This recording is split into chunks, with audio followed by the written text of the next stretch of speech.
Hey guys, Matt Ugo here, and welcome to the table. Don't worry, I've recovered from choking last week and am ready to get right back into determining if someone's an eater or not. With that being said, let's get right into discussing 3 prominent gun mids you may be considering starting with this season. First up, we got a man who managed to sneak into the prestigious class of known eaters last season. It's Reuben the Eater Cotter.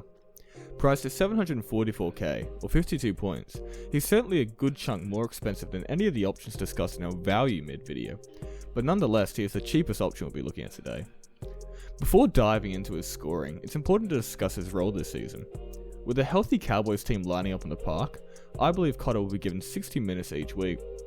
However, when injuries occur, the Cowboys have shown that it will be Cotter who steps up and takes the extra minutes. And this should remain the case as the older forwards such as Taumalolo, McLean and Talma have their minutes managed. Additionally, as the Cowboys will start the season without Luciano Leilua and Helam Lukey, I suspect the Cowboys rotation will have Cotter playing over 60 minutes more often than not. So with that being said, we can dive right into the numbers. Last season, Reuben the Eater Cotter averaged 52.1 and 57.1 minutes during the regular season for a PPM of 0.91. Extrapolating that out to 63 minutes a game gives us an average of 57. However, remember Cotter suffered a hamstring injury during the middle of the season, and his form was affected. So, looking at his entire season including the finals, when starting and playing more than 40 minutes a game, his assumed role this season, Cotter averaged 60.8 and 63.4 minutes for a PPM of 0.96. In an alternative sample size, which includes games played on the bench but playing more than 50 minutes a game, Cotter averaged 58.7 points in 62.3 minutes for a 0.94 ppm. What's even more impressive is his massive carbohydrate consumption in these samples, at 55.8 and 53.3 units respectively, giving him carbs per minute of 0.87, substantially higher than even Cameron McQueen-Murray. So, with that being said, what can we expect of Cotter this season? Well, in short, copious amounts of consumption. If we project Reuben Cotter a PPM of 0.94, the lower of the two sample sizes, in 63 minutes he would average 59.2 points, with 54.8 units of carbohydrates. However, while they are without Lukey and Leilua, Cotter's extra couple minutes could see him average over 61 in that period. Now it should be said, this is definitely the upside of Reuben the Eater Cotter, but even if we take his PPM of 0.91 last season, including games returning from injury, and simply extrapolate that to the bigger minutes that we are expecting this season, we get an average of 57.3 points. Thus, I'm projecting Cotter for an average of 57 to 60 this season, firmly classing him as an eater and a borderline must-have in my humble eating opinion. Now, before we get into the next player, remember to join the Discord in the description if you haven't already.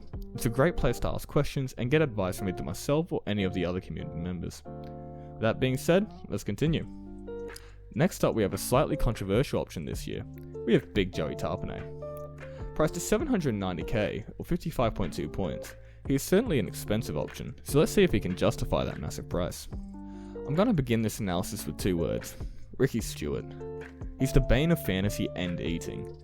No matter how many logical points you make, like Tapine is your best forward by far, or with Elliott gone, Ricky will have to give Tapine more minutes. He doesn't care. So no matter how appealing the stats I lay out look, keep in mind selecting any Raiders player comes at your own risk. With that reminder out of the way, let's get into it. Last season, when playing more than 40 minutes a game, Tapine averaged 56.7 points in 51.6 minutes for a monstrous 1.10 ppm. That ppm is maintained when limiting the sample size to games over 50 minutes, where he averaged 63.4 in 57.6 minutes per game. Expanding this minute minimum to all games including the finals from 2019 to 2022, we see his front row average drop to 60 in 57.5 minutes, although over half of the games in that sample size were from 2022. So, when measuring from 2019 to 2021, we see a 54.8 average in 57 minutes. That's a lot of numbers, but what do they all mean? Well, we see his PPM drop to 1.04 when measuring games over 50 minutes from 2019 to 2022. Note, this is still incredible. Even Payne Haas has only cracked a PPM of 1 once in his career. Additionally, the composition of his scoring is also appealing, outputting a carbs per minute of 0.83, meaning when playing more than 50 minutes a game, you can expect him to score above 40 each and every week. Where we go from here is honestly a matter of pure opinion. Tapine is one of the best forwards in the game and is asked to do a lot for his team, In addition to that, his offload heavy style is very fantasy friendly. Thus, projecting a PPM range of 1 to 1.08 seems like a smart idea. Personally, I see him replicating the 1.04 PPM of 2019 to 2022. So, as it is with nearly all forwards, it comes down to minutes. As previously stated, when removing the game that Tapine got injured in last year, he averaged 51.6 minutes.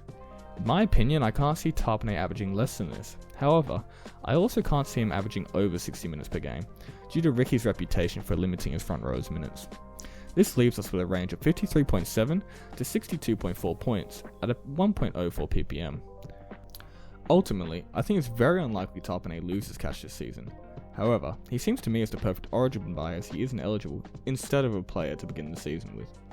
Nonetheless, I'm projecting an average of 56 to 62 this season, but as the smarter strategy seems to be to wait and see how he scores before buying him for Origin, due to his unpredictable nature, I will be classing him as not an eater and don't recommend you start with him to begin the fantasy season. Last but not least, we have the man who was a large pain in the ass for us last season. It's Payne Haas. Priced at 809k or 56.6 points, he looks set to return to form after an injury-riddled season, so let's see if he has any value at his starting price. Last season, when removing any games he got taken off early due to injury, Payne Haas averaged 58.3 points in 63.8 minutes for a .091 ppm. However, remember Haas injured his AC joint late against the Dogs in round 7, which plagued his performances for the rest of the season. So, when looking at his performances before the injury, Haas averaged a monstrous 70 points in 66.2 minutes for a 1.06 ppm. Interestingly, his average carbohydrates consumed per game when healthy dropped from 56 at a rate of 0.85 carbs per minute to 45.8 after his injury for a carbs per minute of just 0.73. This lines up with what we would expect with an AC joint injury, and thus his low 2022 scoring should be of no concern heading into next season. With that being said, let's look at his scoring from 2019 through to 2021.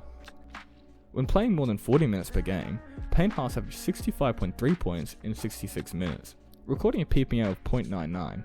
During this period, he also recorded a strong carbs per minute of 0.83, while only recording 3.7 in the negatives column.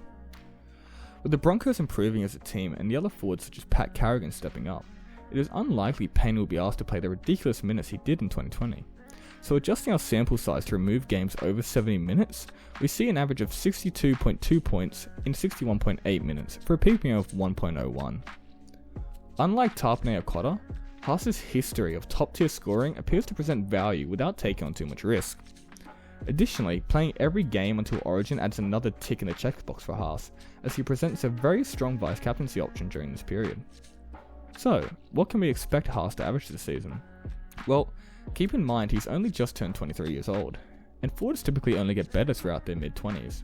At a projected PPM of 1.02, which sits comfortably between his historic 1.01 and last year's 1.04 ppm when healthy, we can expect Haas to average between 61 and 64, depending on if he gets 60 minutes exactly or low 60s. So suffice to say, I am definitely classing Payne Haas as a needer this season, and recommend that you start with him in your round 1 side. And that does it for today's video. If you enjoyed it, leave it a like, and if you have any questions, feel free to comment or join the Discord in the description. Have fun, and continue eating.